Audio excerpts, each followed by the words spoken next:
নমস্কার, আমি আচার্য সোমনাথ শাস্ত্রী। জুন মাসের 2 তারিখে দেবতাদের গুরু বৃহস্পতি গৃহ পরিবর্তন করে তার সবথেকে প্রিয় ঘর কর্কট রাশিতে প্রবেশ করছে। এতে মেষ রাশির জাতক জাতিকাদের ক্ষেত্রে কিন্তু যথেষ্ট শুভ একটা সময় আসতে চলেছে। মেষ রাশির কিন্তু ভাগ্যবতী বৃহস্পতি, সে 4th হাউস মানে কর্কট রাশিতে বৃহস্পতি 2 জুন প্রবেশ করছে। ভাগ্যবতী আপনার 4th হাউসে আসছে মানে আপনার ভাগ্যের একটা আনুকূল্য বা ভাগ্যের একটা সাপোর্ট কিন্তু আপনি যথেষ্ট পরিমাণে পাবেন জুন মাসের 2 তারিখের পর থেকে। এবং তার সাথে বৃহস্পতি 8 হাউসে আপনার দৃষ্টি দিচ্ছে, তার সাথে বৃহস্পতি আপনার 12 হাউসে আপনার দৃষ্টি দিচ্ছে।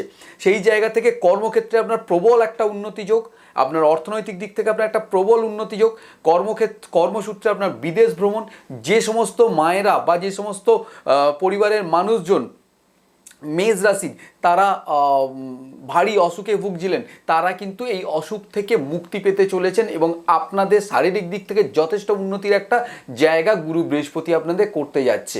এবং 31শে অক্টোবর পর্যন্ত গুরু বৃহস্পতি আপনার কর্কট রাশিতে থাকবে, তারপরে বৃহস্পতি চলে যাবে আপনার সিংহ রাশিতে, সেখানেও আপনাকে যথেষ্ট ভালো কিন্তু ফল দেবে গুরু বৃহস্পতি। অবশ্যই মেষ রাশির জাতক জাতিকা যদি আপনাদের কোনো অসুবিধা হয় তাহলে স্ক্রিনে যে নাম্বার আছে সেই নাম্বারে আমার সাথে যোগাযোগ করবেন। যে কোনো আপনাদের সমস্যার ক্ষেত্রে আমি আছি, কোনো অসুবিধা আপনাদের নেই। সবাই ভালো থাকুন, সুস্থ থাকুন। আবার নেক্সট রাশিতে আপনাদের সাথে দেখা হচ্ছে।